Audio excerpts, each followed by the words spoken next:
ابراهیم علیہ السلام په عراق کې یو خار بابل هغې کې پیدا شوی، نن سبا چې ورته کوم عراق وایي.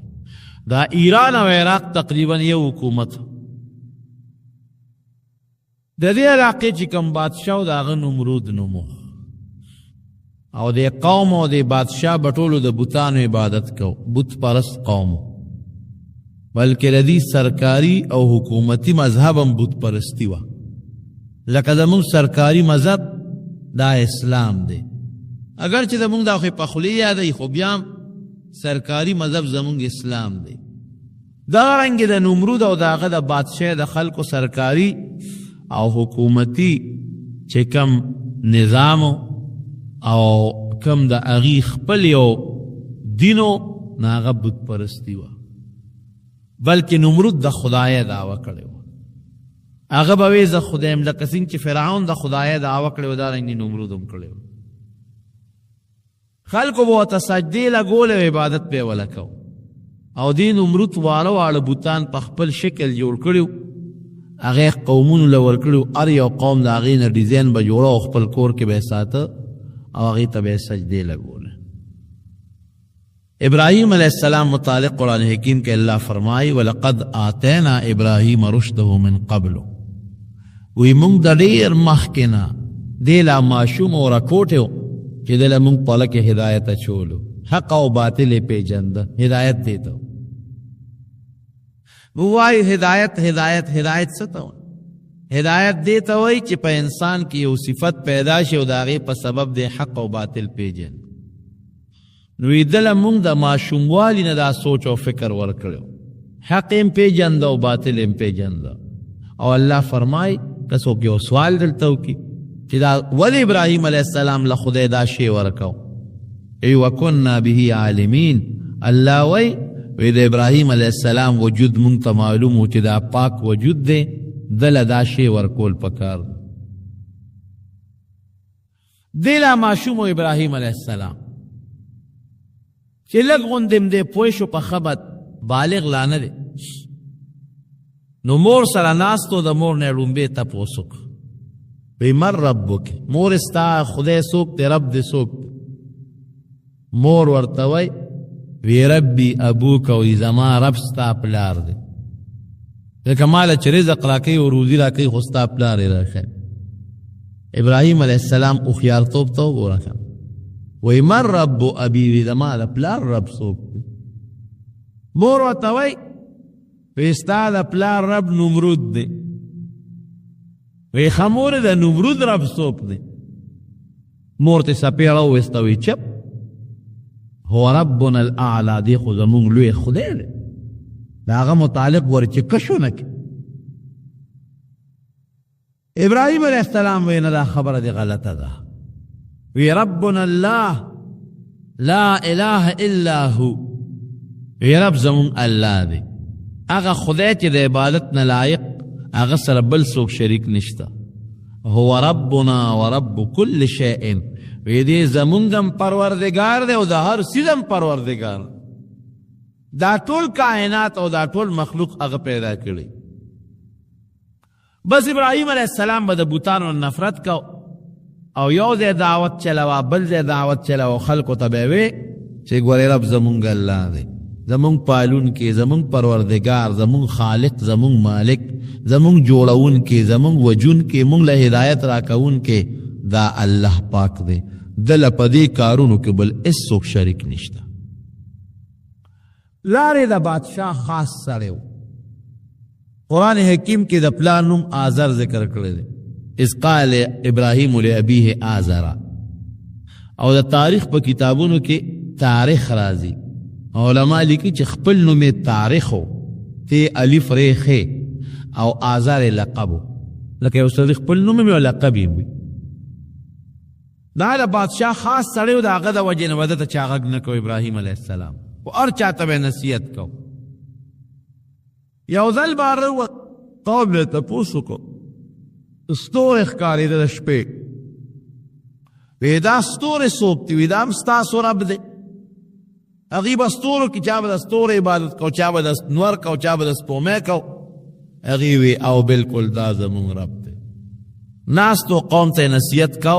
دې کې رڼا را خطا شوه د سار هغه ستوري غایب شي وایي څه شو ستاسو هغه خدای وایي خو پرېوته او انی لا احب الآفلین وایي چې کم خدایان پرود یو وخت کې رڼا وي او بل وخت کې نی امن لري پکار بیا یو بل وخت کې یو قوم سره ناستو هغه قوم چې هغوی د سپومې عبادت کو سپومې را ښکاره شوه هغې قوم ته وایي وی تاسو څه وایئ چې دا زمونږ رب دی دا سپومې هذا ربي هغوی ورته وی او دا زمونږ رب دی وګوره که نه څومره ښایسته ښکلې رڼا کوي دنیا ترې روښانه ده غږ یې نه کو نصیحت خبرې ترې کولې چې سپومې پرېوته او رڼا یې ختمه شوه وی انی لا احب الآفلین وی کم خدای چې رڼا یو وخت ورکوي او بل وخت کې نه ورکوي هغه مې نه دی پکه هغه سره مې مینه نشته سار وختي او بل قوم له ورغې قوم کم قوم چې د انور عبادت کو نور راوخت فلما رأى الشمس بازغة قال هذا ربي نور راوخت هغې ته وی دا رب دی هغې وی او هذا اکبر دا خو ډېر لوی خدای دی دې ټولو رڼا خو د دې نور نه حاصله شوې ده چې ماښام شو بیا وله راغی وی خدای هم څه شو وی پرېوت وی کم شی چې پرېوځي هغه خدای نه دې قوم ته نصیحت کو په یو طریقه باندې پلار ته نصیحت کړې مور ته نصیحت کړې قوم به سره مقابلې کولې پلار یې بوتان جوړول بلکې د بوتانو ډیزاینونه به یې جوړول ډېر زیات ماهر و په دې کې چې بوتان به یې جوړ کړل نو ابراهیم علیه السلام له به یې ورکړل وي بچې دا یو سو بازار کې خرڅ کا مطلب دی دا و چې له ده سره لږه مینه پیدا شي نو چې پلار به یې لګیو بوت به یې جوړو هغه سولې او څټک به ورسره و په هغې به یې وله پوز او سترګې جوړو دی به ورته خوا کې ناست و چې هغه به هغه سویل له ټس ورکړه نو ده به سویل له دیکه ورکړه چې دیکه به یې ورکړه هغه خوار به پرې خواري کړې وه پوزه به یې جوړده وله ټوله پوزه ماته کړه نو بیا خو بوت بېکاره شي نو پلار به ورپسې کوتک راواغست چوکه راواغست ده به یې منډه کړ وی زما هغه ټول بوت مې جوړو نو هغه دې راله ټول کار خراب کوې بابا کوم بوت چې ته په لاسو خپلو لاسو جوړی او کوم بوت چې زما د سوک نه ځان نشي بچ کول ځان له پوزه نشي بچ کولی نو هغه ته تاسو څنګه سجدې کوئ عبادت وله کړ خو پلار به پې دا بوتان خرڅول چې دا ته یو سو خرڅوه چې مینه دې پیدا شي یو ځل وله پلار یو ډېر مزېدار ښکلي بوت ورکړ او هغې وله په دغه کې بند که په صندوق کې وی بچې دا میلې له یو څه بازار له دا خرڅ که په دومره پیسو ابراهیم علیه السلام په اوږه که چې په اوږه که او د پلار د سترګو نه یې اخوا که نو ځمکې له یې راوویشت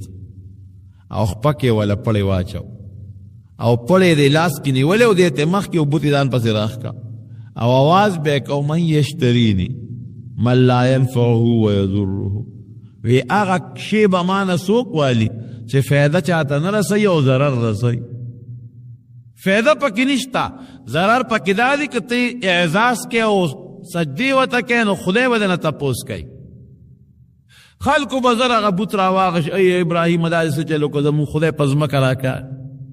قمقل خلک د دې بوت پرستو نه کم خلک چې بوتانو ته سجدې لګوي د دې نه قمقل خلک بل نشته دا بېوقوف خلک دي یو شی ته په خپلو لاسو جوړی پوز او سترګې وله په خپله جوړی او بیا هم هغې ته رام رام کیف چا نه باران غواړي او چا نه هوا غواړي او چا نه بچي غواړي دا قمقل سړی وي ابراهیم علیه السلام وی نه زما رب هغه ذات دی چې هغه همیشه جم دی هغه خلکو له ډوډۍ ورکوي هو یطعمني ویسقین ما له ډوډۍ راکوي ما له اوبه راکوي او که زما نه لاره غلطه شي نو ما ته ښکلې نیغه لاره مښی پلار بادشاه له لال نمرود لا بادشاه ته بادشاه سلامت زما یو زوی پیدا شوی دی ابراهیم او زمونږ د دین نه منکر دی هغه وی چې خدای یو دی نو زه یې دله راولم که ته یې وجنې او که ته یې جیل کې اچې او که هر څه ورسره کې هسې نه چې سبا پې ما راونیسي چې ستا بچي ولې دا خبرې کول زه یې دله راولم چې ته ورسره څه کې کوه خو چې ما پې ګورې بادشاه سلامت راونه نیسي ابراهیم علیه السلام نمرود ورته وی ته یې راوله نصیحت به ورته وکړو ټیټ به شي ماشوم دی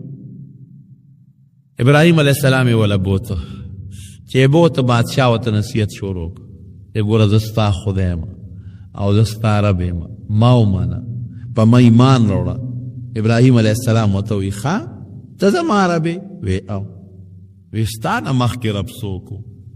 ستا د پلار رب څوک ستا د نیکه رب څوک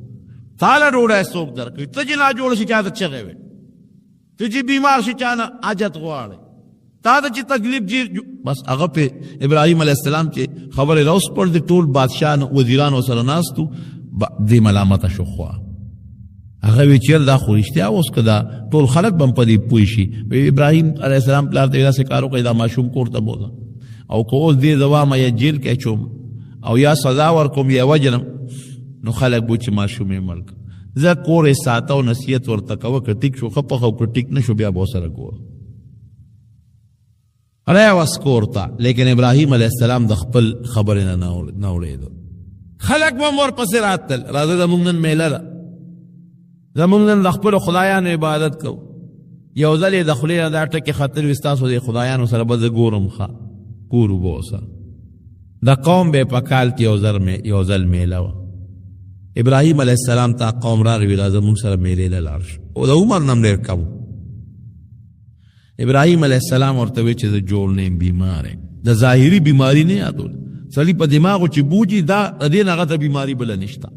او د هغه په دماغو دا ډېر لوی بوج و چې دا ټول قوم کافران دي او شرک او کفر کوي دا ولې بېلاري دی په ذهن یو ډېر لوی بوج وی زما طبیعت ټیک نه دی زه بیمار یم خو د قوم به دا عادت و چې دوی به کله میلې له د ښار نه بار وتل بادشاه به هم ته وزیران به هم تلل مضبوطه میله به وه نو دوی به دا چلو که چې دوی به یو لوی عبادت خانه و مرکزي د بت پرستۍ یو لوی اډه وه ډېر بوتانو پکې شاهي محل کې دننه نو هغوی به دا چلو که چې خوراکونه به یې راوړل او د هغه بوتانو مخکې به یې کېښودل میوې به یې راوړی هغه به یې ورته کېښودې او ټول قوم ښځې نر ماشومان واړه لوی ټول به میلې له لاړل نو چې بیا به رالل نو دا به د بادشاه لوی دعوت و هغه ټول خوراکونه به یې راوایستل بادشاه به هم ناست و خلک به هم ناست و هغه به یې خوړل دوی چې سین میلې له لاړل هغه خوراکونه یې راوړل او د هغه بوتانو د خدایانو مخو ته یې کېښودل ابراهیم علیه السلام ته برګې راواغشي هغې خو میلې یې لاړه دلته موقع خالي وه ژرندې دروازې یې ماتې کړې او پرې ورغی چې ورغی قرآن حکیم کې الله فرمایي اوس د هغه بوتانو مخې ته خوراکونه او میوې او څیزونه او سامانونه پراته دي نو لاول خو ورته ودرېد وی الا تاکلو وی دا خوراک هم مخکې پروت دی دا نه خورئ بېخموز هسې ورته بټ بټ سترګې راوړلې دي او اړو ګوتې وله نه وروړی او بیا قرآن حکیم کې الله وی شروع یې پرې وکړه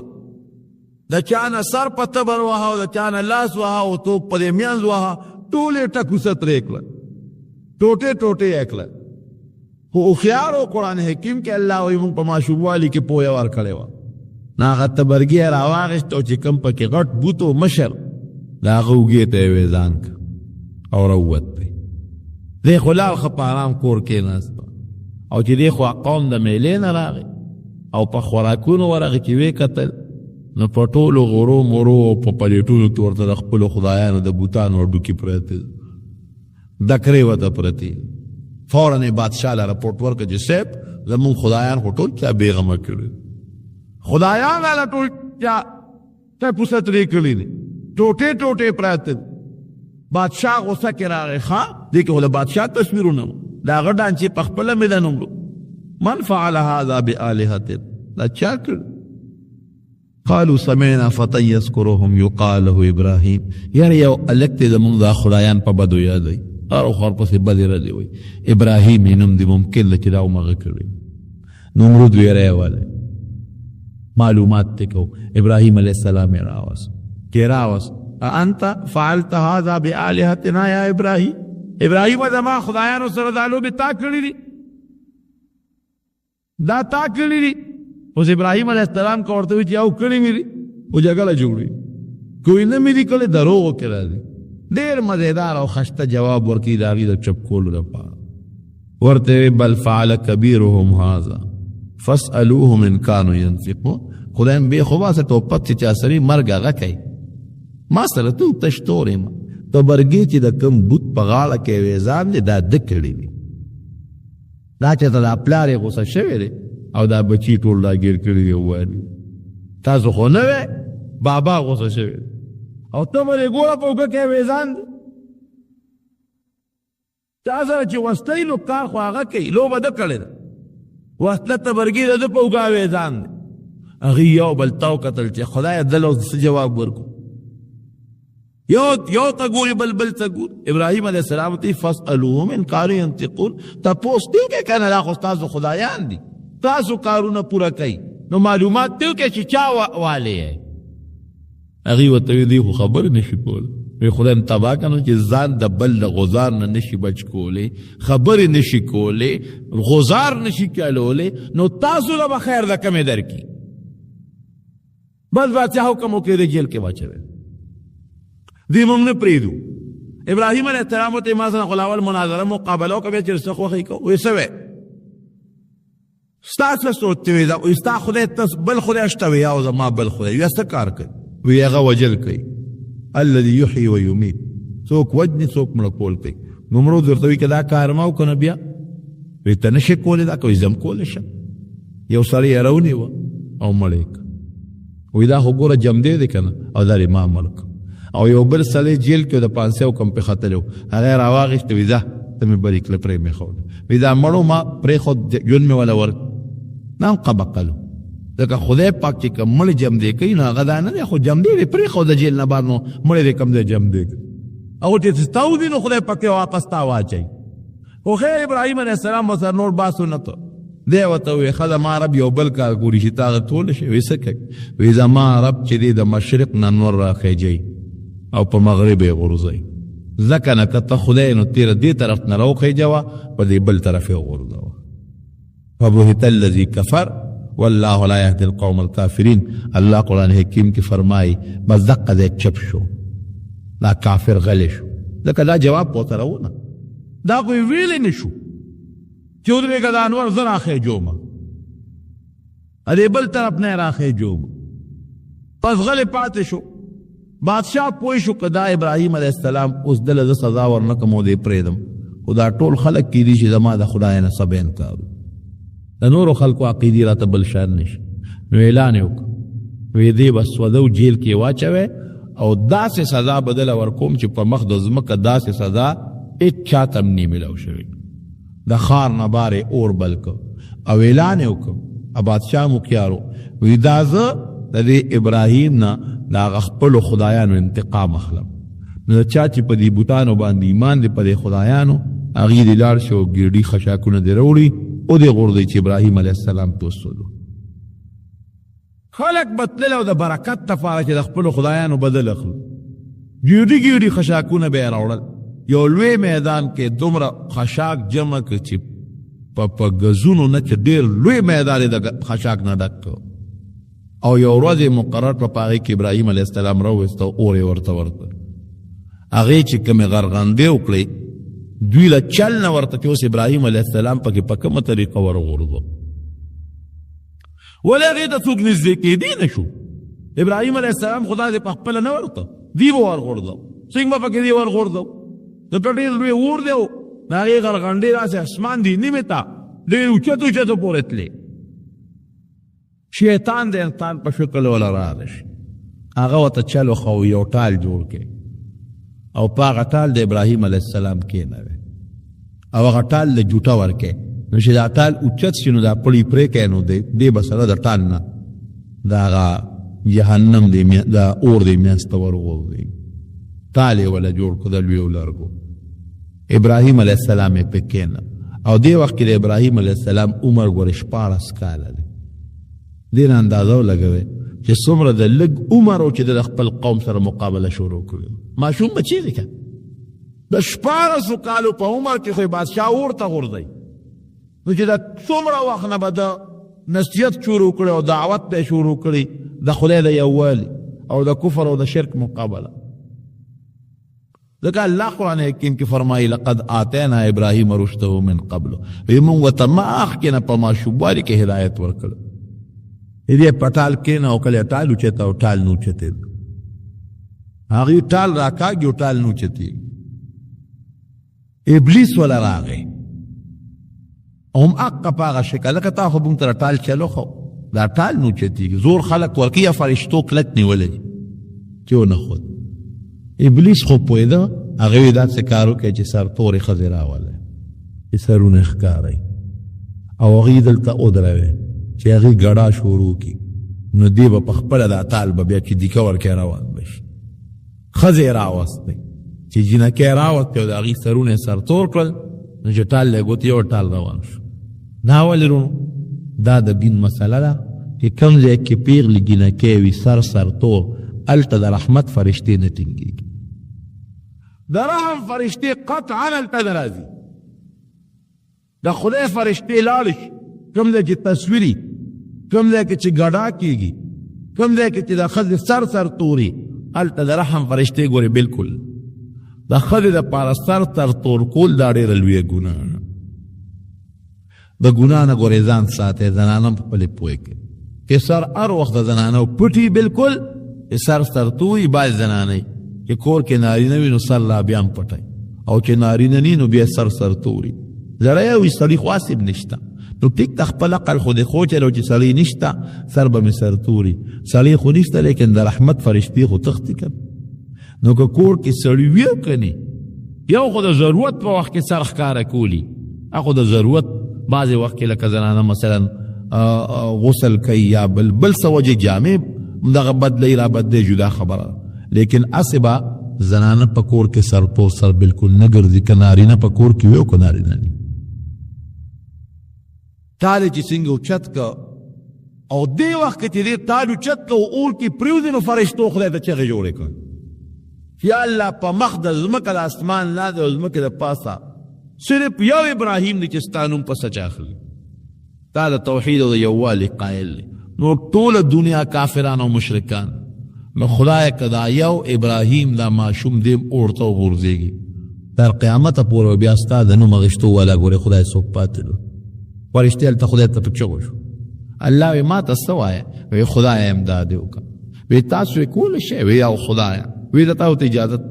تاسو امداد وکړئ خو یاره الوته ووایه که ستاسو نه امداد غوښته نو بیا والا وکړئ چې دې پټال کې نه اوچتۍ فرشتې راورسېد وی ابراهیم موږ د خدای فرشتي تعالی راغلی دا د باران فرشته ده اوس حکم وکړه چې باران به دونه راولي کې ستا د پرېوتو نه مخکې به دا اور ټول ختم کړي دا د باد او د سیلې او د زول فرشته ده حکم وکړه اوس به زول راولي دا ټول اور به د نمرود او د قوم په دې کورونو کې د خور کو ټول وطن به وسوځو دا د غرونو فرشته د حکم وکړه چې غرونه راوالي په دې خلکو په دې اور د پاسه کې ته چې کومه طریقه د موږ نه امداد غواړې موږ ته امداد کولو شو د خدای نه هم تپوس کړی ابراهیم علیه السلام له خدای ډېره مضبوطه پوهه او عقیده او سوچ ورکړی او ته څه وایي وی زما رب الله دی او خدای زما نه خبردار دی او ما ویني که خدای پاک مې امداد کوي په خپله اودي کي او که خدای به امداد نه کوي په سوځولو مې خوشحالي او مې دې سوځي بس خبره خلاصه شو د خدای کې څه خوښه یې هغه ما خوښه ده که زما سوځېدل د خدای خوښي زه په خپلو سوځېدو م خوشحاله که زما بچکول د خدای خوښي نو بس بچ مې نه کي بایدي بستامي رحمت الله علیه یو ځای کې اوسېده یو دریاب راغی او کلی غرق و بلکل دومره اوبه زیاتې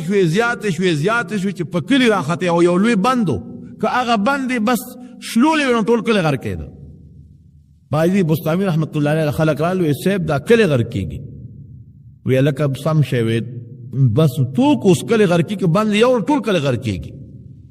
بایدي بستامي رحمت الله علیه ورته خدای د چغې ووهه موږ خدای د ډېرې چغې ووالې کار نه کړي ته راپاس تم په دې کلي کې وی خمارې سسکوره راواله رسکوره یې وله راوړه چې ورغې بند ته یې سسکوره ونیوله بند کنول یې شروع کړی قوم ورته وي د خدای بنده ته موږ دې له راوست موږ راوست چې ته به خدای ته سوال وکړې دا دریاب به ختم شي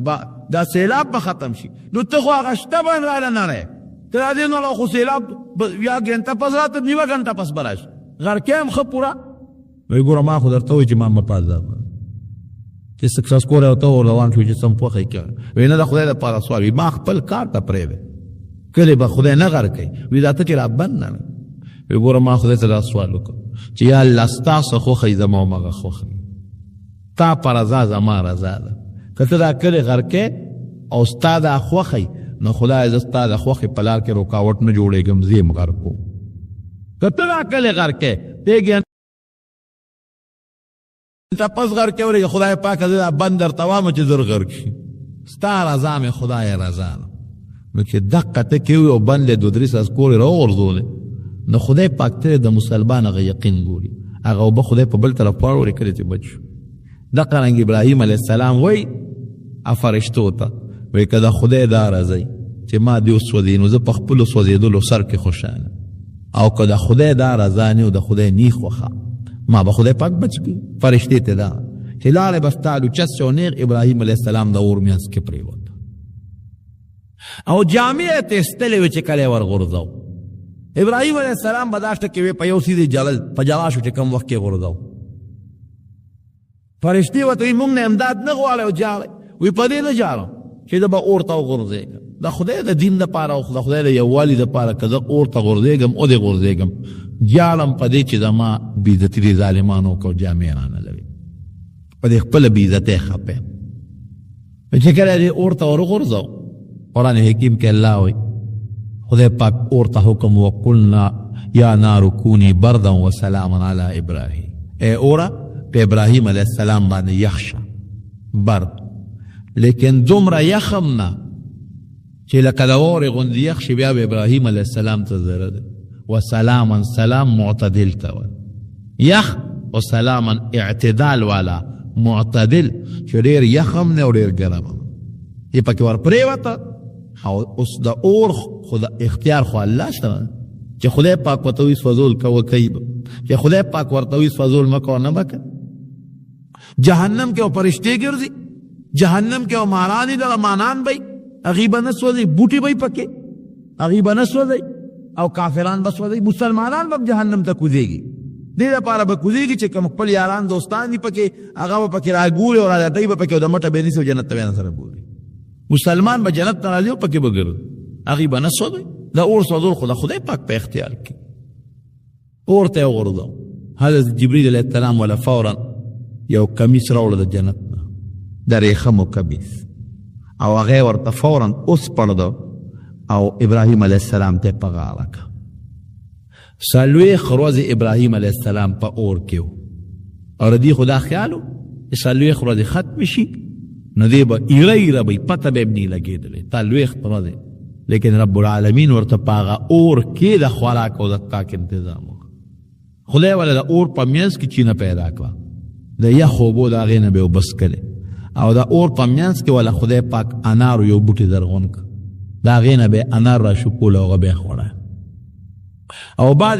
مفسرین لیکي رب العالمین ورته پرې ګوته کې د پيو تنظیم وکړه دا ګوته به خپل رولا او پاغي به خپل کار کړي اور لا بلیږي غیر چا پیرا او دې کې ابراهیم علیه السلام روت روح سالم روت او بیا بادشاہ لنه غوراغي وی ګوره ما درته ونه کې د ما یو رب شته چې هغه زما حفاظت کوي ما ساتلی شي د دنیا حفاظت کوي بدبخت تا خبرونه منل دا د خدای پاک زما حفاظت وکړه دینه پس نمرود پېښ کې د خدای اس صدا نشم ورکول او د خدای رښتونی برحق پیغمبر جوړېدو والا وی دا سکارو کې ابراهیم مونږ درته غږ نه کو هم مونږ سره یو جوړ وکړه ویسه جوړاوه ویته مهرباني وکړه د ما د وطن نه د ما د وطن نه بارزه او چې ستاسو مرګري هغه ځان سره بوزا همون دلته پارام پرېدا ابراهیم علیه السلام پلار لورغه پلارم ورته چې بچي خو خدینو د موږ د وطن نه ځه فتنه جوړیږي او بادشاہ دې نه پرېږي دوه کسان ور سره روان شو یو حضرت لوط علیه السلام دیر وارو د پیمان راوړ او یو د ترلور حضرت ساره رضی الله تعالی عنها د ترلورې مودي باندې نیټام پر لو دی بي هم دا دوه کسان ور سره شو خو پلار په اخر وخت کې بیا نسبت کې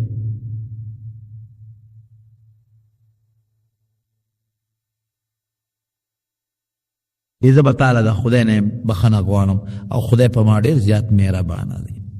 بخنه بدل غواړم ډیره موده پورې والا بخنه غوښتا پتا وته نه و چې کافر له بخنه نه غواړي بیا چې کله خدای منې کو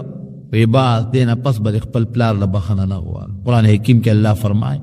ما كان لنبي والذين آمنوا ان يستغفروا للمشركين مسلمان سړی یا پیغمبر به کافر له بخنه نه غواړي. او که ابراهیم علیه السلام غوښتنه بخنه نو هغه د پوی نه په دې نو پوی چې ګنې کافر له بخنه غوښتل منه دي، د هغې نه مخکې بخنه غوښتل. حدیث کې راځي نبی علیه السلام فرمایي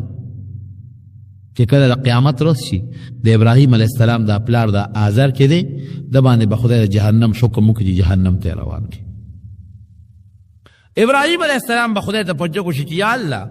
ما خو تا نه یو دعا غوښتې وه تا قبوله کړې ده، او هغه دعا دا وه چې لا تخزني یوم یبعثون، د قیامت پر ورځ به ما نه رسوا کې. دا دعا دې ما نه قبوله کړې ده.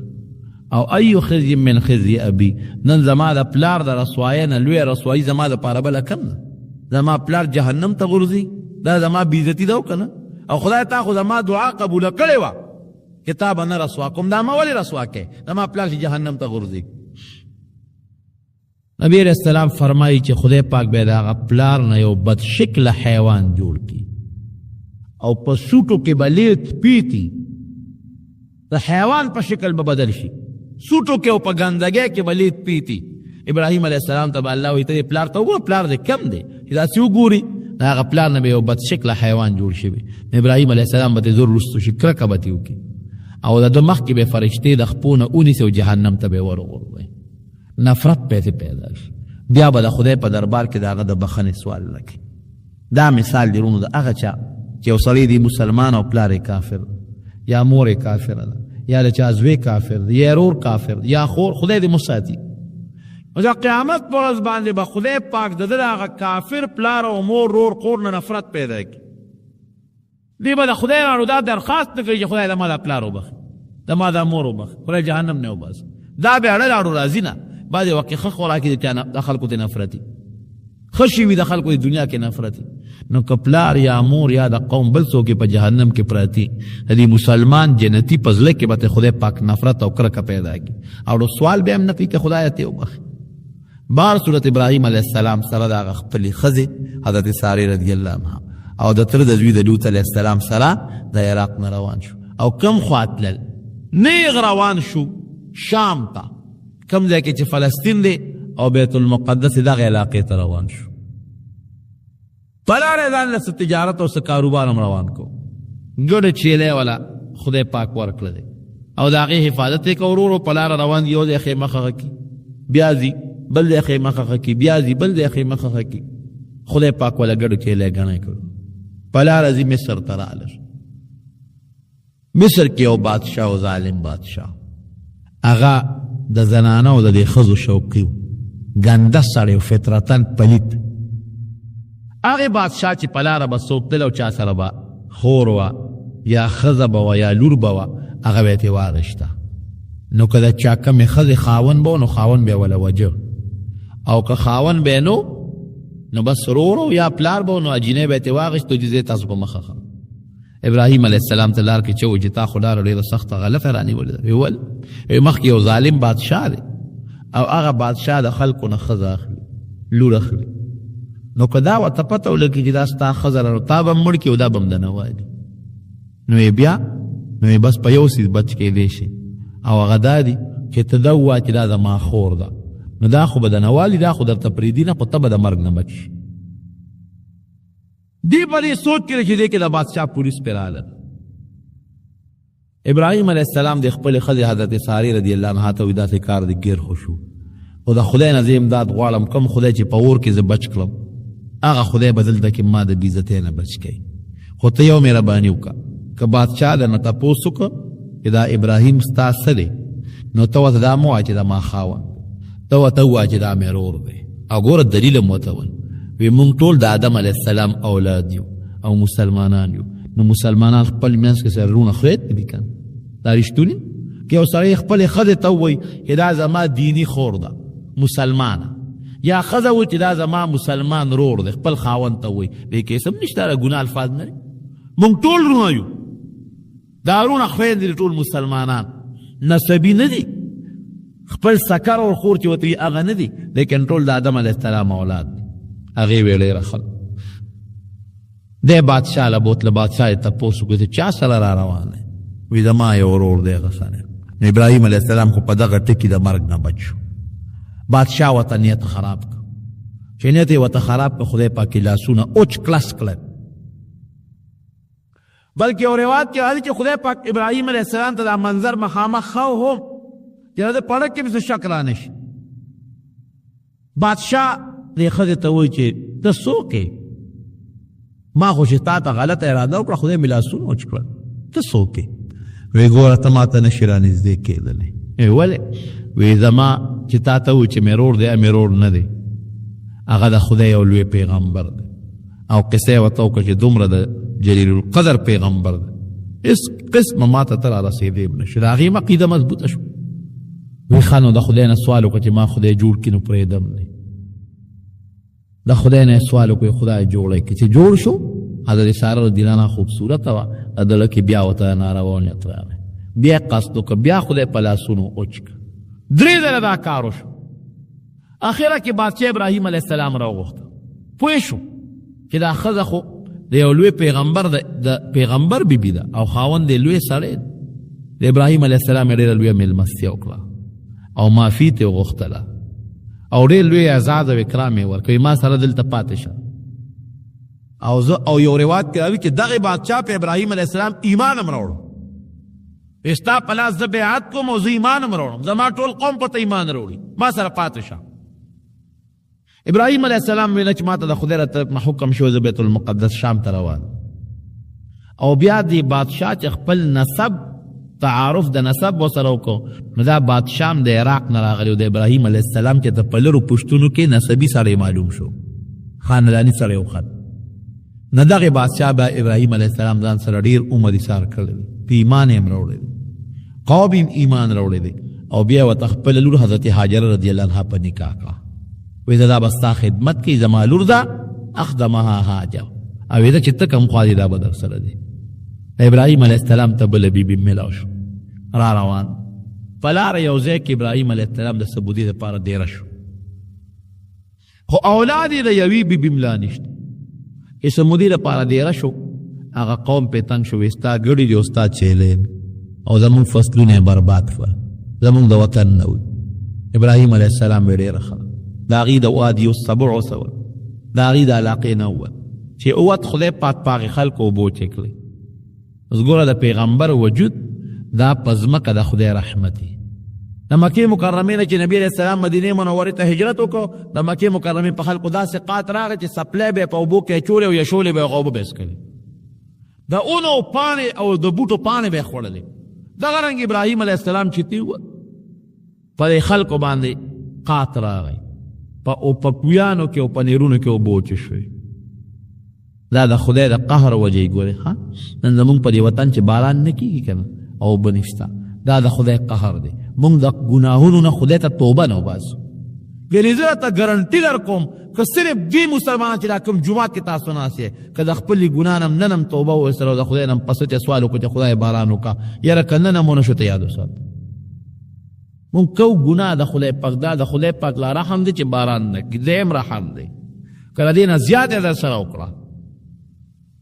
مونږ د خدای د جواب یو چریم دی دا یاد وساتئ پیغمبر په مخ د ځمکه د خدای رحمت او د پیغمبر نه پس د هغه نایبان په مخ د ځمکه د خدای رحمت دي د هغه وارثان او د پیغمبرانو وارثان نبی علیه السلام په خپله فرمایي چې زما علما چې دي دا د انبیاو د پیغمبرانو وارثان دي علما ورثة الانبیا دي پیغمبر علیه السلام فرمایي هغوی به پیغمبرانو ته سپک کتل او هغه علماو ته سپک ګوري د پیغمبر وارث ته سپک ګوره او د رحم د خدای نه درخواست کې او سوال کې او د رحم امید کې توبه وباسئ خدای ته ممکن د خدای باران وکړي تاسو هم توبه نه وکړي باران نه کړي را به شي او به تښتي په تمه به دي کې او باران به ونه شي بهر صورت خبره مې دې پورې کوله او بوچې شوې ابراهیم علیه خوا بیا مو خیال ورمنډه یې کړه ابراهیم علیه السلام پس موږ نه غلطي وشوه او موږ معافي غواړو ابراهیم علیه السلام ورته چې پیغمبر یو ځل د قوم نه وشړلی شي که نه بیا هغه قوم له نه دي یو څو ګډې چیلې ورکړې دی دا په خپلو کویانو تړلی خدای پاک بوبه راولي هغه ګډې چیلې چې بوتلې او په خپلو کویانو په نهرونو وتړلې واپس ورته خدای پاک اوبه پیدا کړه دله د خپل واره لوط علیه السلام او د دواړو بیبیانو شام ته روان شو لوط علیه السلام ته په لاره یو بل قوم صدوم ته ما راته مخکې قصه کړې وه هغې ته ولېږلی شو او ابراهیم علیه السلام سره دواړو بیبیانو دی لاړه او په شام کې دیره شو. شام کې بیا د ابراهیم علیه السلام څه واقعات شوي دي اب انشاءالله آینده جمعه درته ووایم. خو دې میاشت کې که قرباني ده که حج دی د دې اهم ارکان د حج دارنګې د عمرې دا د ابراهیم علیه السلام طریقې دي. قرباني د ابراهیم علیه السلام لویه طریقه ده. بار صورت رونو دې لسو شپو کې چې میاشت کله راوخېږي پته نه لګي اوس میاشت کله راخېږي ما ته معلومات نشته خو چې میاشت راوخېږي نو دا لس ورځې بلکې 9 ورځې عرفې پورې روژه نیول ډېر لوی فضیلت لري. پوره دا 9 ورځې ډېر لوی ثواب لري لکه څنګه چې د لیلة القدر د شپې عبادت ثواب لري دقه رنګې د ډېر ورځو عبادت او په ډېر ورځو کې روژه نیول دا ډېر لوی ثواب لري. نو زمونږ دا سړي خو هم کوي خو زنانه ډېرې همتناکې دي په دې کې. زنانه ته ووایه کومې زنانه چې روژې نیوي شي نو دا میاشت چې راوخېږي دا 9 ورځې تر عرفې پورې روژه دې ونیسي. او د دغه چې دی دا قربانۍ متعلق څه مسائل دي هغه به انشاءالله العزیز دا باقي قصه او د هغې مسائل آینده جمعه کې به درته بیان کړم.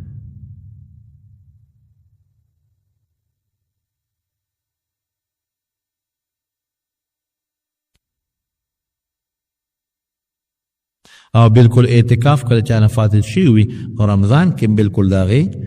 قضا کولی شي دا رمضان کې بالکل کولی شي.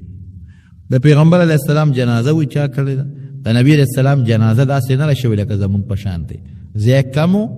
2-3 کسان به ورتلل او د نبی علیه السلام جنازه به یې کوله چې 2-3 4 څونه په هغه ځای کې زیدي شو ځکه پیغمبر د هغه ځای نه دا د نبي اسلام یو خصوصیت و چې هغه کوم دی وفات شو ملته به پروت وي د هغه ځای نه به یې اخوا کوی نه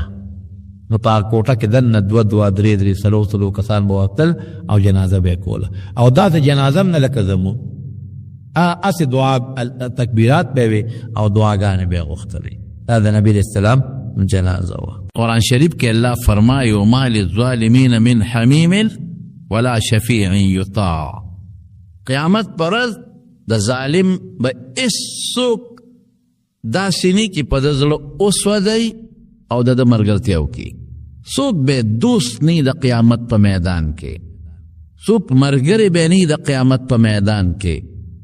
او داسې سفارشي به نه کې د ده دپاره د هغه سفارش ومنلی شي. وما للظالمین من نصیر الله وی د ظالم امدادګرې به بالکل نه. زمونږ بزرګانو او مشرانو په دې باب کې ډېر احتیاط کړی دی ډېر. مولانا اشرف علي تانوي رحمت الله علیه یو ځل په یو سفر ته هندوستان کې عموماً چې خلک سفر کوي نو په ریل ګاډي کې کوي نو دی د سهارنپور نه تانبون ته په ریل کې ته نو د یو ځای کې جلسه وکړه دی راغلی و د خپلو شاګردانو دوستانو مریدانو سره نو خامخا دا شاگردان دوستان مریدان بندله څه تحفې تحایف ورکړي نو د سره یو د سامان غوټه برابر شوه نو په دې ریل ګاډي کې او په دې جس کې بعضې سامان داسې وي چې هغه ته په لاس کې وړې تا ته د هغې اجازه دي او بعضې سامان داسې وي چې هغه په لاس کې ته نشې وړې په هغې کې درته د لاسو اجازت نه هغه به ته حکومت له ورکوې حکومت به درنه د هغې کړی جس کې بعضې سامان داسې وي چې بنده وړي د هغې باندې لیکلي چې 30 کیلو یا 40 کیلو یا 45 کیلو دا فری دی مفت او که د دې د سامان زیات که د دې به درنه بیا مونږ کړی اخلو. دقه رنګې زما وروڼو په دې ریل ګاډي کې هم دی چې څومره سامان ته وړې شي د لاسو د هغې خپل مقداري دا د سره مفت وړه او چې د دې اندازې نه زیات شي هغې له به ټکټ اخلي د هغې به باقاعده حکومت سره پیسې راخلي. نو مولانا اشرف علي تانوي رحمت الله علیه سره سامان زیات و د خپل ټکټ خو د شاګردانو اخیستی و نو دی چې د سهارنپور د ریل سټیشن ته راغی د خپل ټکټ خو شته او سامان ورسره زیات و ده ته تپوس وکړه چې زما سامان خو زیات دی او دا سامان به زه څوک هم نو چاوی چې مخامخ هغه کړکۍ ته ولاړ شي دا به هغوی وزل کي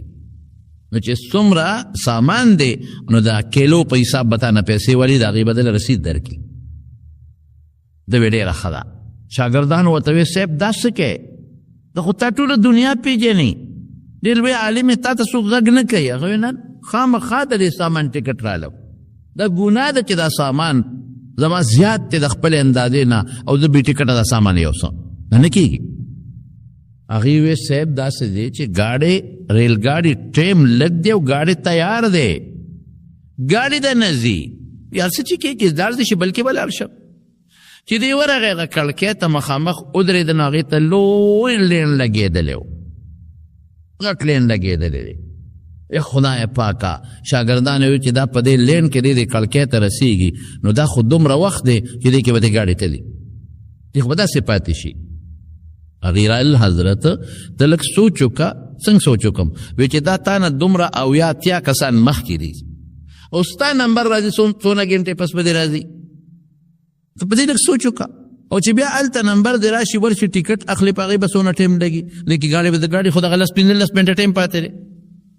نو ده ورته وی څه چل به وشي وی ګاډي به لاړ نه یو بل ګاډي به ني یو بل به خو د هغې خپل ټایم دی هغې کې به لاړ شم هېڅ مشکل نشته خو ګناه خو نشم کولی ناروا خو نشم کولی حرام خو نشم کولی چې دا سامان زه ګاډي ته وخېږم هلته قولي به راشي ما ته وي سامان دې ډېر دی بیا به څه کوم د ټولو خلکو مخکې مې رسوا کړي بیا به څه کوم الله د قیامت پر ورځ نه تپوس وکړي چې تا بې ټکټه سامان ولې وړی دی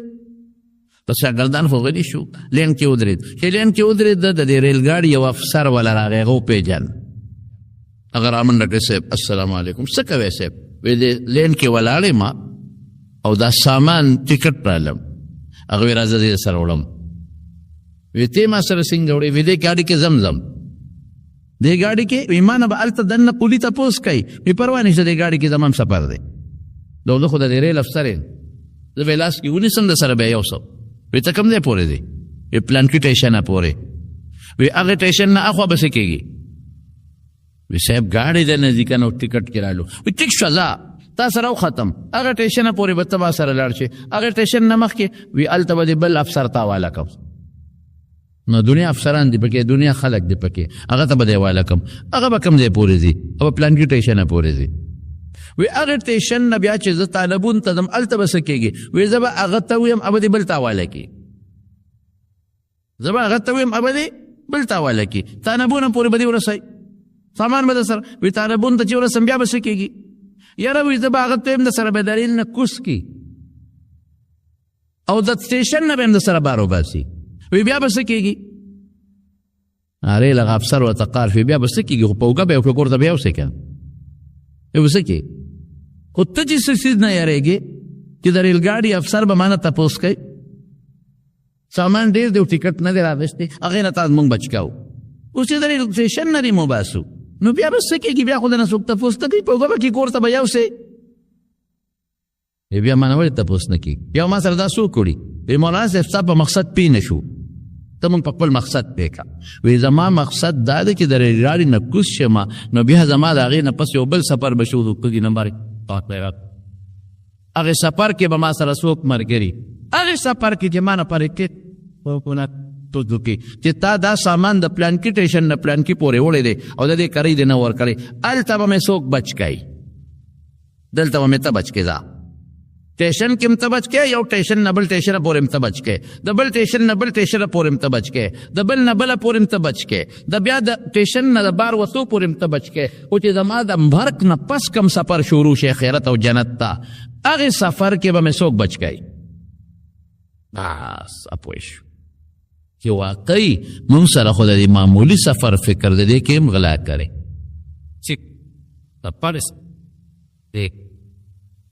ګاډي ته لاړ لیکن مولانا اشرف علي تانوي رحمت الله علیه په هغه ګاډي کې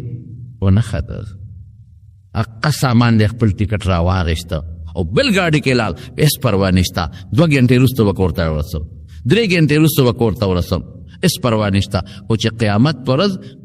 د دې ګاډي والا مالکه او دا ګاډی کې د چا دی د حکومت دی د سرکار دی او که پردی دی چې د لاس زما په ګریوان کې نه پراته او قیامت پر ازمان زما رب تپوسو نکی او فریضی تپوسو نکی چې اشرف علی دا سبقونه تا دې دپاره ښودل اشرف علی دا خلکو ته نیکیا دې دې دپاره ښودلې خپله دې په عمل نه کو بیا به الله له څه جواب ورکو زمانو زمونږ څه کوششي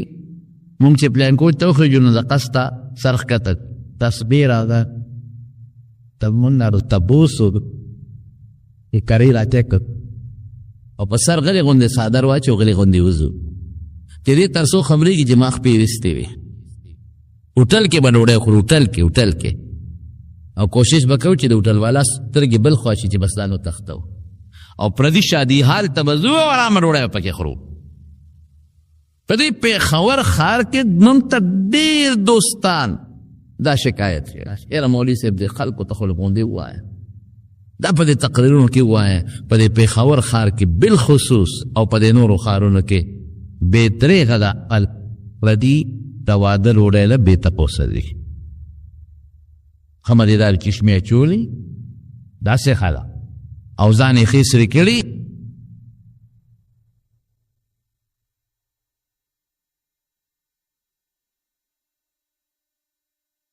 په مټېوۍ او نه په تادیات هغه کو داسې شکل جوړ پرېږ غریب سړی چې ورځي نه هغه ته تپوس کوي وروره کاډو خایا چا درته ویرېږي د چا میلمه دوله تپوس وکړي که نه د چا مې د درې په زړه چې وکړل نو بو یېرې وکړ او بوغا پې ځان یې سوی کړي چې ورمه نو دې بټې وایي هغه دی نو ته جي کړه پرټیس ده پولیټیکلی ټسټ دی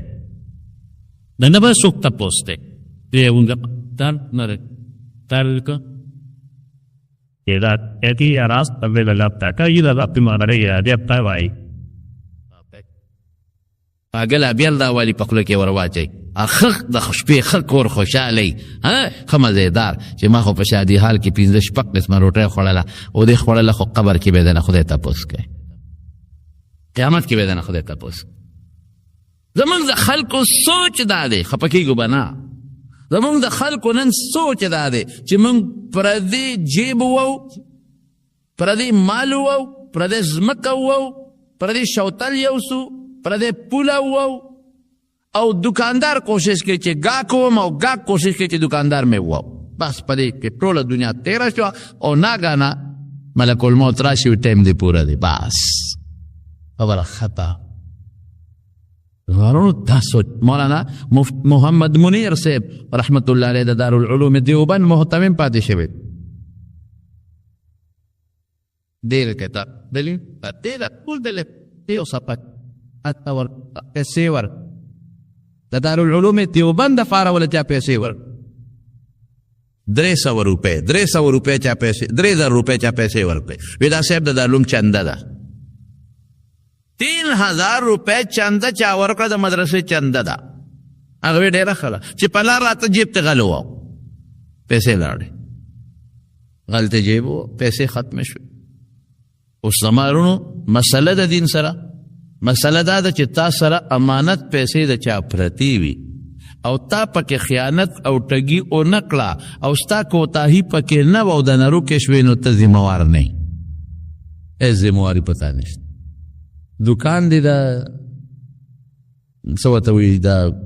ټیلر ماسټر څه ورته وایي درزي د درزي دکان دی او د خلکو جامې ورسره پرتې دي چې جوړو او د شپې ورو لګي دکان وسوځېد نو د هغه پکې څه کوتاهي نشته سم نه نو دا دې ذموار د خلکو د جامو نه دی او که د خپله کوتاهي وه د کوتاهي څه وه اسري دې بله پاتې شوې ده او هغې اسري ګرمه شوه او د هغې نه دکان ته اور ولګېد بیا ذموار دی ما تاله کتاب درکړه چې ها ځه دې کتاب کې خپل سبق وایه وګورې په احتیاط یې ګوره ښه او بل چاله به نه ورکړې ته به پکې سبق وایې نو که دا کتاب تا نه روک شو یا اوشلید ضایع شو نو هېڅ ذمهداري در باندې نشته امانت دی خو که ما تا ته وایې ته به پکې سبق وایې بل څوک به نه وایي او دا کتاب چې ته یو بل زناور له ورکړه هغه زناور د کتاب باندې نه پوهېده هغه خراب کویشلو نو ته بیا زما ذموار نو امانت کې چې څومره پورې امانتګر د خپل ځان نه څه زیاتې کمې نه کړې او دا امانت ضایع شو نو په د خدای له طرف نه او د بنده له طرف نه هېڅ ذمهداري نشته نو خو د مدرسې امانت پیسې وې 3000 او د دې غریب نه روکه شو غلط جیب و نو د شریعت مطابق په ایس ذمہ داری نشته سمدشتا دې کور ته راغې او مدرسې ته سارلا نو چې ما نه خو پرون 3000 روپۍ چا راکړي دي د مدرسې دپاره خو ما نه غل ووالې نو یو نه پیسې قرضولې بل نه غرضولې او غریب دی او ساجز دی د خپلو بچو د ډوډۍ انتظام هم عاجز سره نشته د خپل ښځې د خوراک انتظام هم عاجز سره نشته او دې له لګیا دی یو نه قرض کوي بل نه قرضونه کوي نو استادانو ورته وي مفتیانو د مدرسې وایي صاحب دا څه له قرضونه کوي وایي دغه 3000 روپۍ دي د مدرسې ما نه غل والي دی هغې له نو وایي ته خو صاحب عالم یې تا ته پته نشته چې امانت روک شي نو امانتګر ذمه دار نه دی مدرسې پیسې وي تا خو په قصد چېرته نه دي روکې کړی خو تا نه خو غل والې نو تا په قصد خو نه دي روکې کړی نو تی ذمهوار نه په دنیا کې او نه په آخرت کې نو دومره دې په ځان بوج اچولی دی او ټینشن دې پریشاني ځان له کتلې ده چې د خلکو نه قرضونه ولکې هغه وی ما ته دین مه ښایه دا مسله ما ته معلومه ده دا معلوم ما ته به دین نه ښایه دین دا ما ته معلوم لا مسله ښه ما ته معلومه ده ته به را په یو مو ته دا وی تاله یو پتیهو او د فقاهت ته علاوه د معقول او د منقول جامع نو هغه ته د دارالعلوم دیوبند استادان تړلي تا به ومني د بل چانل او منقوم صاحب مولانا محمد مولي الله علیه نو هغه سره د ښځې د بچو د ډوډۍ ګزاره نه کېږي نو دې له به دا خرج کله کم نه بیا پوره کوي مولانا رشید احمد گنگوهی رحمت الله علیه ورته خط راولېږه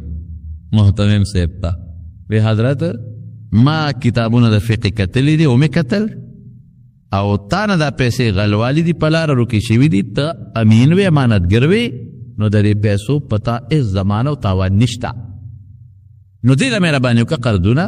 ماخلا او د خدای په نسبت باندې زه درته وایم چې کتابونو لیکلي دي چې د خدای په نظام پتا په آخرت کې او په قبر کې اسمه لابتیا نشته تا کوتاهي نه ده کړې نو لهذا ځان له بوج مه ورکوه بچو له بوج مه ورکوه او قرضونه مه کوه په تا د دې هېڅ قسمه څه تاوان نشته نو چې خط مولانا محمد منیر صاحب رحمت الله علیه ته راورسېده نو غصه شو او خط والا ته وایي چې مولانا رشید احمد گنگوهی صاحب ته ووایه چې تا دا دومره علم کړی دی او د فقه کتابونه دې ویلي دي دا دې ماله ویلي دي زور یې ماله شو دا دې ماله ویلي دي دا ټول دین دې ماله زده کړی دی پرېږدی دا 3000 به زه هر ځای رچي قرضې به کوم خو دا مدرسه کې داخل ولې څه پته لګي که قیامت پر ورځ ما نه الله تپوس وکړي یا 3000 روپۍ د مدرسې زه به یم الله تلجې کو ما خو په قصد نه روکې کړې دې کې تاسو پته کې ما ته وایه که الله ما د ده په بګې بلې لاسه دې وکړه اوس جواب دی په الله ما ته ده و چې بجې بلې لاسه غوي که نه ولې ترخ جیب کې دی اچولی دې مخامخ کې دې ولې نه اچولی ولې دې ورته سوچ نه کو او چې د نه ساتلې دې نه شوې نو ولې دې مدرسې کې انده بل نه اخېسته نو مولانا رشید احمد صاحب ته ووایه زما په دې جواب به ته ورکې څوک به ورکړې امانت لاړې خو که زما پکې پوټې غوندې م کوتاهي راغلي الله له به څه جواب ورکو او مولانا رشید احمد صاحب ته ووایه چې که زما په دې ته وې او تا نه روکې شوې وې نو رښتیا ووایه تا به دې له بیا قرضې کولې او که نه تا وایې چې اسم نشته وایه اوس که زما په دې ته وې تا به څه کول نو چې خط واپس مولانا رشید احمد گنگوهی رحمت الله علیه ته ورسېد او هغه جواب وکړه یاروي محمد منیر صاحب بس پرېږدې واقعي که د ده په ځای زه وې که نه نو مسله خو دا وه چې تاوان نشته خو موږ به مسلو ته نو کتلې موږ به خامخا دا پیسې ورته را پیدا کړو دومره احتیاط زموږ اکابرو کړی دومره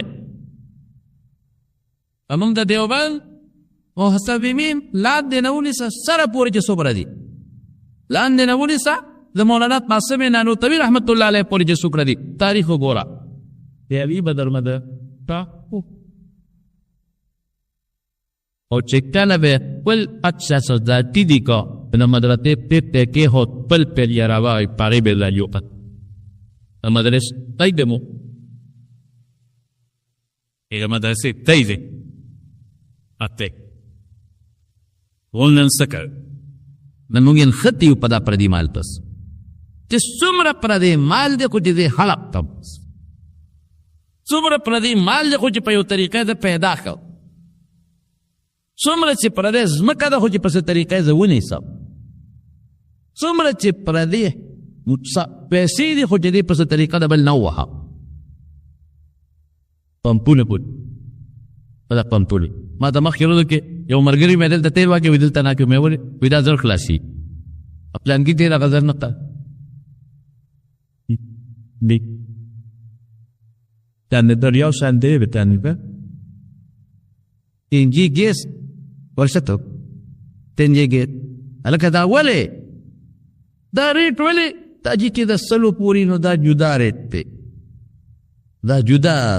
دی او چې د دې نه زیات شي نو بیا دا ګیرونه بدلوي دا جنرالي دا ګیرونه بدلوي دا پریشر د 100 روپو اچي نو پریشر کمی ا ماشین داسې جوړ کړي نو چې 200 ته شي نو ماشین لږ تیز شي پریشر تیز شي نو چې 300 ته شي نو پریشر د هغې نه هم نور تیز شي الله اکبر یا دا خدای بنده نو که د 200 روپو مزدور غلا وکړي نو ګناه ده خو محتاج دی نو که د 500 روپو مزدور غلا وکړي نو بیا هم ګناه ده جرم دی جرم دی جرم دی خو بیا به مو وایي چې دا مړه غریب دی کیدای شي ښځه ورته ناجوړه پرته وي ګناه یې وکړه خو دا نو چې دا د کروڑونو روپو غلا کوي او دا د اربونو روپو والا غلا کوي رښتیا ووایه دنیا کې به څوک معاف کړي نه نو خدای به څه معاف کړي نن د خپل ملک پاکستان ته دی وګوره دا سال دی یعنی حیران بشي دلته هلته څه وایي وزیر اعظم غال بل څه وایي دا پلان کې غال غټ غټ غټ غټ په دې میډیا او په دې اخبارونو کې ګوره نو یو وایي هغه غل دی بل وایي هغه غل دی بل وایي دو والې بل وایي دو والې لږې نه ما ته بل وایي ټریلیون روپۍ ټریلیون او میلیون اربونه ډالر اربونه پاکستان روپے میں نے کہا پیسے یاد ہے کہ روپے یاد ان کو کہتے روپے دو رہے لگے گی کل پتے تارے چکلے گدے تو دا غریب کو بے غلاو کی خیرت خراب کو گترے بے اکڑی دا غریب کو غلاو کلا خیرت دان خراب کو قبر خراب کو خنوسی بے اکڑی دی غریب بغلا وکړه خیرت دان له خراب که خود دی به اخوري خزه به اخوري د اربونو ډالرو خاوندانو تاسو چې د اغلا کوي خیرت هم خراب کړه چاله کوي الله اکبر چاله زوی لنا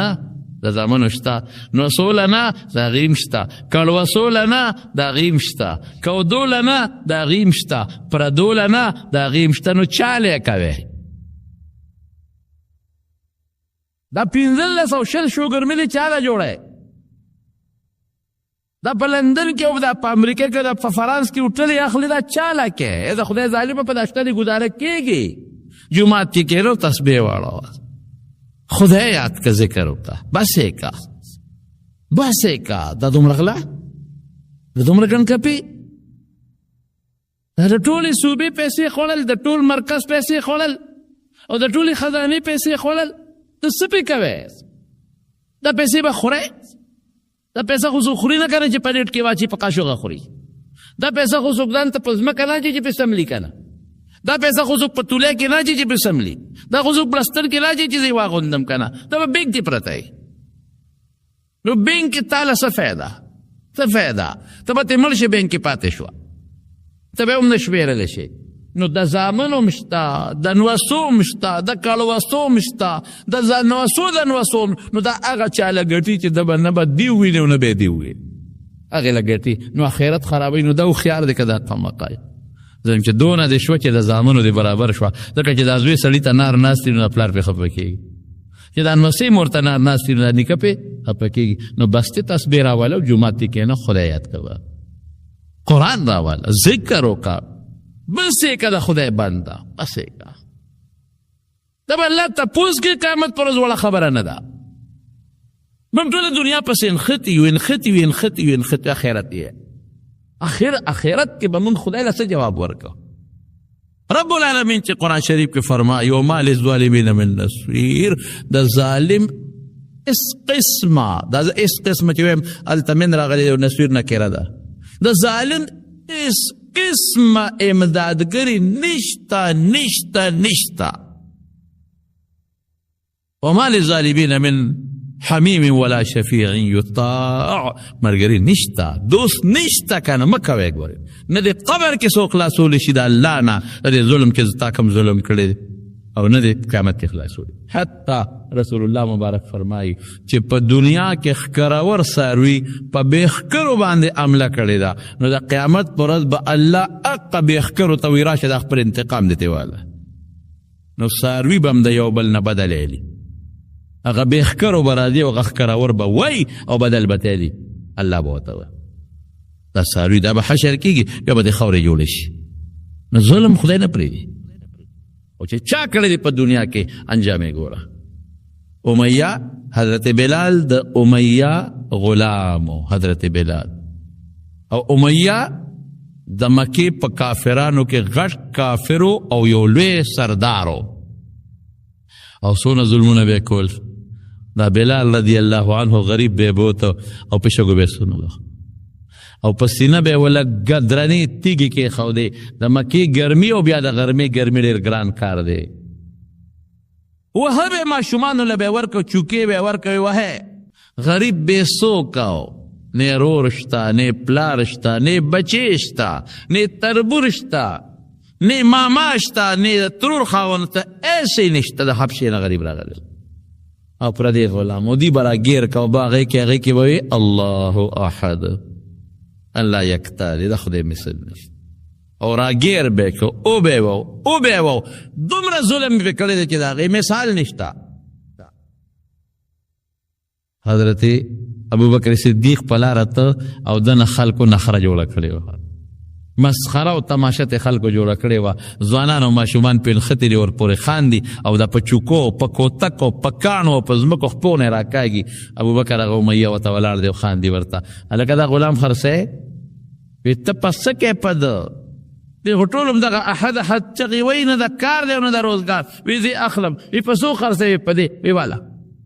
حضرت ابوبکر صدیق پیسې ورکړو بلال په بیا واغش قیمتي سمراوخ هغه خو بواو ظلمونه پکول لیکن د خدای پنځ سمره قیمتي او بلال حضور پاک ته خبر شو او دی بلال راوس ابوبکر نو بلال ورته سو ابوبکر ته ابوبکر ځان لري غشتم که خدای لا که ځان لري غشتم نو ما ته خایا ګړي را باندې سره چې دل سرو د کور خدمت را باندې کې چې درته وکم چې څه قسمه مزدوري به خای چې درته وکم که ځان لري غشتم او ابوبکر کده الله لا غشتم نو ما خدای پرېږده بس ما پرېږده زما خدای چې زه خپل خدای سره څه ګپ شپ ولګم زه خپل خدای راضي کړم نو که خدای له دې غشت نو ما غرب پرېږده وی ابا بلال وی ما ځان له نه غشتې ما د خدای دپاره غشتې ازادې چې رسول الله مبارک خبر شو قیمت ته ګوره د بلال نو حضور پاک فرمایي الله اکبر ابو بکر سیدنا و اعتق سیدنا ابو بکر زمون سردار دی او زمون سردار آزاد کړی دی زمون سردار آزاد کړ بلال ته سردار وي سردار د دوالو جهانو مبارک سردار ورته سردار وای د دوالو جهانو سردار رسول الله مبارک د دوالو جهانو سردار په دوالو جهانو کې مشر دلته مشر د ټولو پیغمبرانو رسولانو نه زیات قیمتي او د قیامت پر ورځ به ټول پیغمبران د دوالو جهانو مبارک سردار ته رجوع کوي سردار ښه بادشاه نه د دوالو جهانو بادشاه الله دی د دوالو جهانو بادشاه څوک دی الله دی او مشري خدای رسول الله مبارک دلته مور کړی ده الته نور التم شریدا نبی علیہ السلام فرمائی الانبیاء آدم فمن سواه تحت لواء یوم القیامت ټول پیغمبران آدم علیہ السلام نه 19 عیسی علیہ السلام پورې دا ټول به د قیامت پر ورځ زما د جنډې لاندې ولاړ دي ته سردار نه وای ټول به رسول الله مبارک ته خلق سردار ته رجوع کوي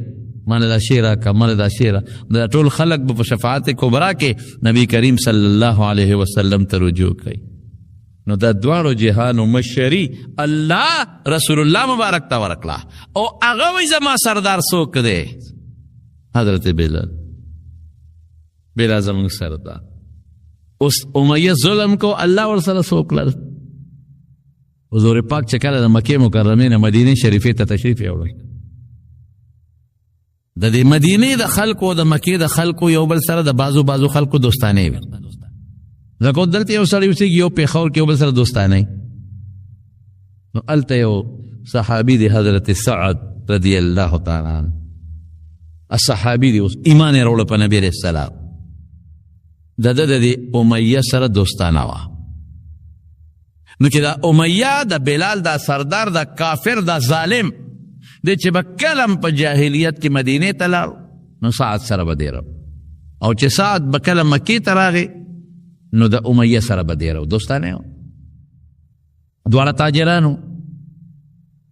نو چې حضور پاک مدینې ته تشریف یوړو نو سعد د زړو روایاتو مطابق راغی مکې مکرمې ته. اوس خو حالت بدل دی، اوس دی وخت کې امیه کافر، سعد مسلمان، مخکې خو دواړه کافران، اوس مسلمان دی صحابي دی. نو چې څنګه راغی امیه سره بیا زړو روایاتو مطابق دیره شو. دا حضرت سعد دی امیه ته ویل ملګري داسې به وکړې چې ماله یو داسې وخت وګوره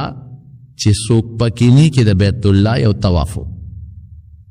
ولې؟ ځکه اوس تاسو د مکې خلک مونږ ته غوسه دي، پیغمبر علیه السلام مونږ بوتلی دی او صحابه هم بوتلی دي او مونږ هغوی ځان سره دیره کړي دي، مونږ په ایمان راوړی دی. نو ما ته پته ده چې ستا د مکې دا سرداران ټول مونږ ته غوسه دي. نو ماله داسې یو ټیم وګوره چې څوک نه غرمۍ خلک ودي کې زه یو طواف وکړم. امیه ورته ویل بالکل دا خبره دې فک ته، ګورې که ابوجهل مخې له درغی یا نور سرداران مخې له درغلل، نو زمونږ د مکې خلک تاسو د مدینې خلکو ته ډېر غوسه دي. یو ټیم دله ګوره. نو چې کله غرمه شوه اراده چې وځو ته خپل طواف ته وکړې، نو چې سعد رضی الله عنه اووت ورسره او هغه امیه ورسره دی او په لاره تلل او طواف کوي، ابوجهل و مقته خبیث ولا مقله. ابوجهل امیه ته وایي امیه دا څوک دی در سره؟ هغه وپېژند دا څوک دی؟ دا څه یعنی دا د دې د او زموږ دشمن محمد امن ورسره هغه لمپنۍ ورکړې او هغه سره هم د امداد وعدې کړي چې موږ به ستا مدد کوو، او ته د مار په کلي کې بېغمه ګرځې، مکه کې د ما کلي کې بېغمه ګرځې، ما دشمن له امن ورکړه او د ما دشمن ته دې ویلي چې موږ به ستا مرسته کوو. نبي علیه السلام او ته راځې دلته بېغمه ګرځې؟ قسم په خدای که د دې امیه مېلمه نه وي چې تا سره ما کتلی، نو د دې امیه مېلمه نه درته څه نشم ویلی. سعد رضی الله عنه ورته وی ابوجهل سترګې مه روباسه، که تا په ما مکه بنده کړه چې زه مکې ته نه راځم او ته مې نه پرېږدې، نو زه به په تا د شام لار بنده کوم. تاسو ټوله غلا او ټول رزق په د شام نه راځي، مکه کې خو خپله غله نه کېده، نو ستا لاره په ما ده په مدینه ده، د مدینې په ګاونډ کې ستا لاره تېرېږي. نو که دلته زه بند کړم در باندې داسې کار وکړم ځکه تا په ما دا بنده کړه، دلته خو زه عبادت له راځم، ما بس الله دې بند کړم، نو په ما هېڅ ملامتیا نشته. خو چې د شام لاره مې در باندې بنده کړه، بچي او ښځې به یې د لوږې ټوپونه ووایي، تا ستا لاره په ما ده. دی کې امیه پوه شو چې دا خو زما مېلمه دی، هلته مې ابوجهل سردار دی، جل جوړ نشي. نو امیه سعد ته وی سعد لږې خبرې په نرمۍ کوه، ابوجهل زموږ سردار دی که نه، ګوره ته خو مې مېلمه خو زموږ سردار دی، لږې خبرې په نرمۍ کوه. نو سعد دته غوسه شو چې زه ستا مېلمه یم، نو ما دپاره هغه ته خبرې وکړه ابوجهل ته خو زما مېلمه دی، ته زما په مېلمنو سترګې ولې روباسې؟ نو سعد د امیه ته قار شو، د خپل دوست ته وی امیه ته خو غلی شه، ستا متعلق رسول الله مبارک فرمایلی دي چې دې به موږ وجنو، ستا متعلق خو یې دا ویلي، ویل کوم دی دلته مې وجنئ یا هر ځای کې چې ګیر کړه خو پرېږدي دی نه، ستا متعلق خو یې بس فیصله کړې چې وجنو، ته زما مرسته نه کېده، ستا مېلمه او د خپل کلیوال مرسته کې. دا خبره خو دلته ختمه شوه. سعد مدینې ته واپس راغی، خو چې امیه کور ته لاړ نو ښځې ته ویه ښځې زما د یثرب د مدینې یثربي ورته وایي، هغه د سعد خبره خو دې نه ده اورېدلې، وی څه وی؟ وی ما ته یې وی چې محمد به تا وجني صلی الله علیه وسلم. نو ما ورته وی دلته په مکه کې کوئی پته راته نه لګي، خو وی چې وجني. ښځې قسم په خدای ګورې محمد چې ته دروغ نه دی ویلو صلی الله علیه وسلم، اخو رښتیا خبرې کوي، اخو چې ته په ژوند کې دروغ نه دی ویلی. نو ښځه ورته وایي تا خدای په تڼاکه سټکورې که د تڼاکه سټکورې پکې ما ووایي ګورې ښه دا پښتو راغی د پښتون ورته خو د دې سیاق سباق نه معلومیږي څه یارېږي خو ته بار موز هغه پښتانه وي ملا د جومات ته بار نوځي او بلا جومات ته نه راځي ته بار موز هغه در پسې دلته نشي راتلی نو څه ټیزه نه تیزونه دې شروع کړی پرتوب لړلي یا ته غیره کښېنه که یاره ښځې ګورې والله چې دروغې چې ته نه دي وي دا به څه کړي دې درمیان کې خدای د بدر غذا جوړه ده هغه د ابو سفیان لښکر قافله را روانه و مسلمانان هغې له وتي او سړی راغی او چغې کړه ای د مکې خلکو قافله م لوټ ته ګورې ځان رسوی او ابوجهل لښکر تیار که بدر ته وځي چې لښکر یې تیار که امیه پسې راغی د وی چې زه چېرته ځم زما متعلق لري خبره کړې ابوجهل ورپسې راغی صاحب کله به ځو څنګه چل به کوو یاره وی زما خو طبیعت ټیک نه دی او زه خو ناجوړ یم او چې څومره پیسې غواړې نوکران غواړې غلامان غواړې دله در کومه زه نشم تللی ابوجهل لکې وی چې زه سر ځم چې ستا پلار ما نه پاتې زه به ځم ته به سر کې ځې نو د سپینګیرو جرګی والا راوسته ای امیه دا بوډا ځي دا ځي دا ځي دا ځي دا ځي او ته د دې مکې سردار ته به پاتې کېږي خلک در پورې خاندي هغه ورته زه ناجوړه یم که نه بیمار مې خیر دی خدای به خیر کړي موږ به دلاسې انتظام وکړو خو ته موږ سره جنګ لمبه ده خو هسې په تا چې ته نه دي دا هلکان پاتې کېږي چې ته نه دي دا ټول بوډاګان پاتې کېږي ما له سیسټم ټول بربادېږي نو ته به ما سره خامخا ځې بس امیه وې ځکه ډېره ښه ده یو قیمتي اسبواله منوف نو لاړو یو قیمتي اس یې واغېسته چې کور ته راغل ښځې ورته وایي دا اس څه کوې وایي دا ابوجهل مې نه پرېږدي اوړي رانه نه او دا اس مې واغېسته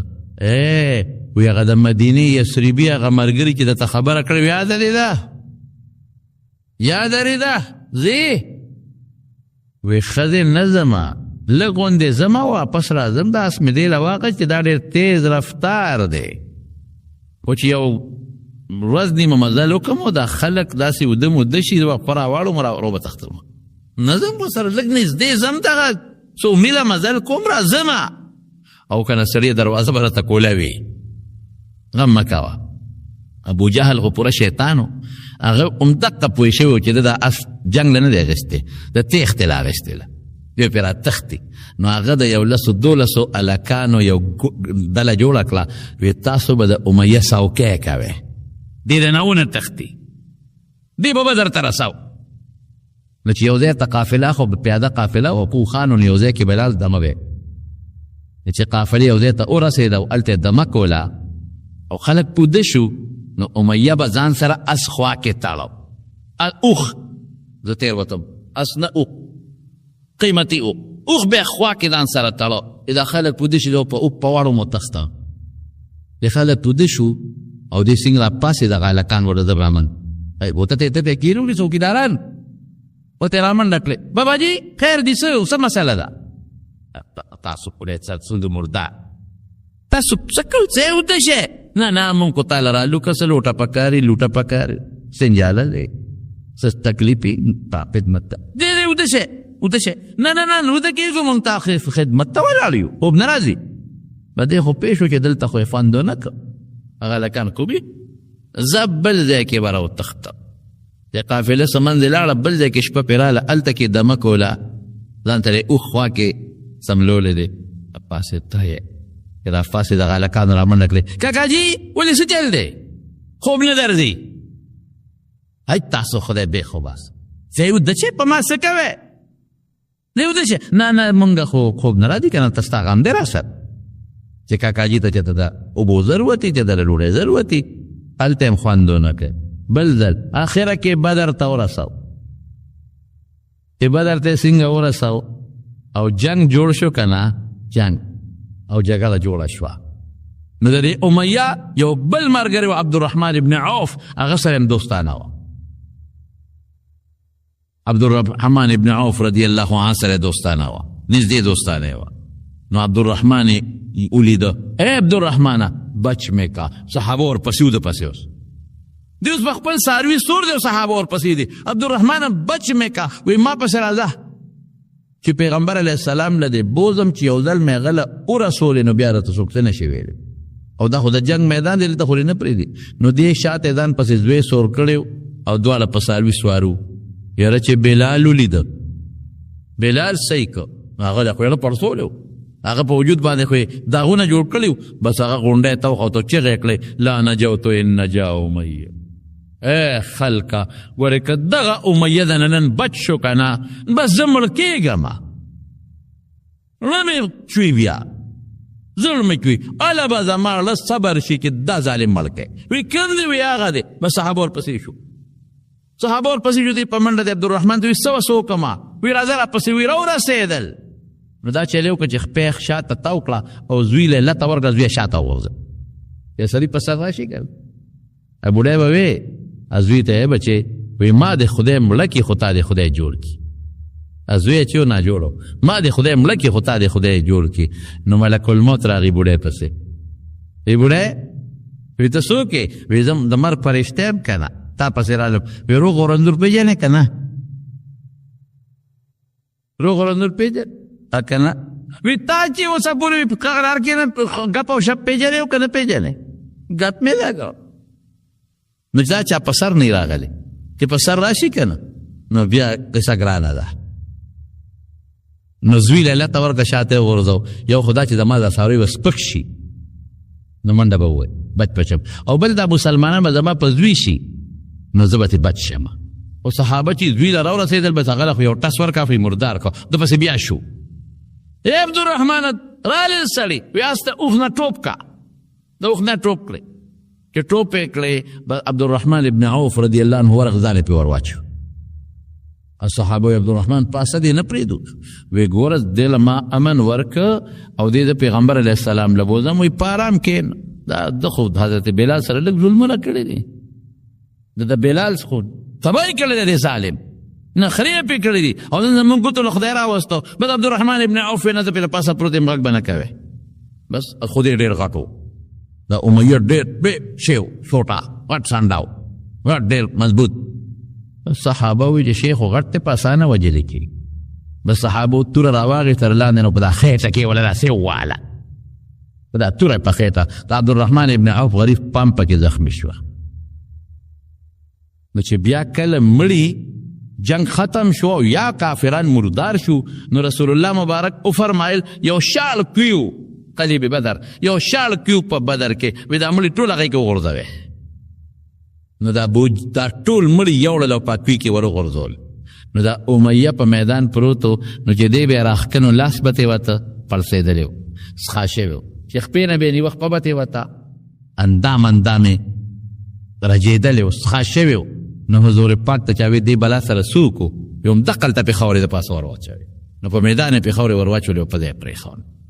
ما للظالمین من حمیم ولا شفیع یطاع. نه دنیا کې خدای مدد کوي او نه په آخرت کې الله. آیات خدا آخرت متعلق دی په دنیا کې الله مدد نه کوي. ظلم خطرناک شی نو خدای دې تاسو موږ د ظلم نه ساتو.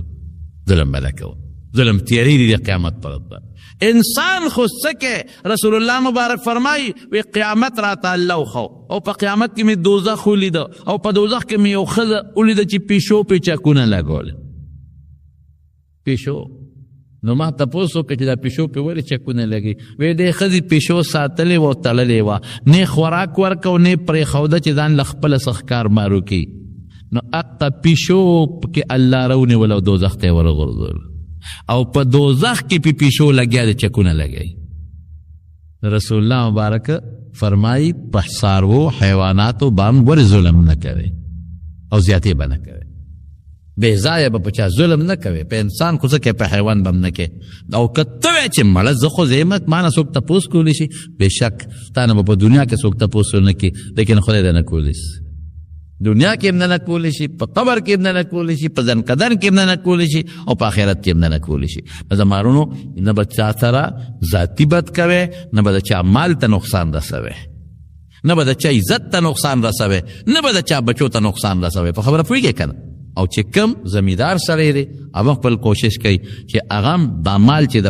پټي خرڅي چې بل مخلوق سره ظلم ونه کړي زیاتې ونه کړي او که کم دکاندار دی هغه هم کوشش کوي چې چا سره ظلم ونه کړم چې کمه سودا ورنه کړم زیات وانه خلم د 1 نمبر په ځای 2 نمبر ورنه کړم او د مسلمان د پیسې به ځای حلق نه کړم او چې کم افسر دی هغه د لاندې ما تحت کې کم د هغه د لاس لاندې هغې سره به ظلم نه کوي زیاتې به نه کوي رشوتونه به نه غواړي چې را پیدا کې ځان لم پیدا کې او مالم پیدا کې او چې کم لاندې بابو دی او یا کلاس پاور دی هغه هم ظلم نه کوي ډیوټي باندې حرامه نه کړي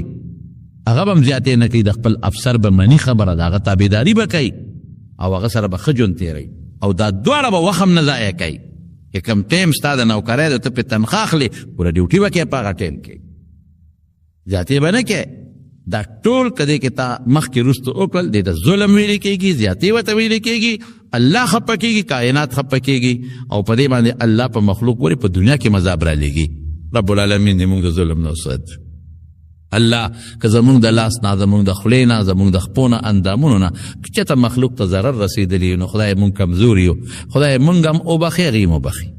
رسول الله مبارک فرمایل د اخیری بیماری وفات کې ویلو یا الله که ما چاته ضرر رسولي په ژبه یا په لاس باندې نو خدای زما هغه ضرر د هغه انسان دپاره د آخرت د ګټې ذریعه وګرځئ ځکه مطلب یې دا و چې هغه له ګټه ورکړي خو چې الله د ما نه تپوس نه شي حالانکې حضور پاک نه ده چاته ضرر نه دی رسولی دی مونږ ته وروله نو خدای که زمونږ د لاس جبې نه چاته هم ضرر رسي جمعې مبارکه ورځ ده خدای عبادت له راغونه شوي یو نو خدایه هغې خلکو له هغه خیر وګرځې او مونږ د آخرت او د دنیا غاړه د مونږ خلاصه کړې پروردګاره مونږ د ظالمانو نه مو ساتې او د ظالمیت نه مو ساتې او د مظلومیت نه مو ساتې او خدای زمونږ نه چا مسلمان ته هم ضرر مه رسوه او د بل مسلمان د ضرر نه مونږ الله محفوظ وساته د خپل حفاظت په قلا کې محفوظ کا خدای زمونږ د مال او زمونږ د اولاد او زمونږ د بچو او زمونږ د عزت او زمونږ د دین حفاظت وکړه الله ته زمونږ نه راضي شه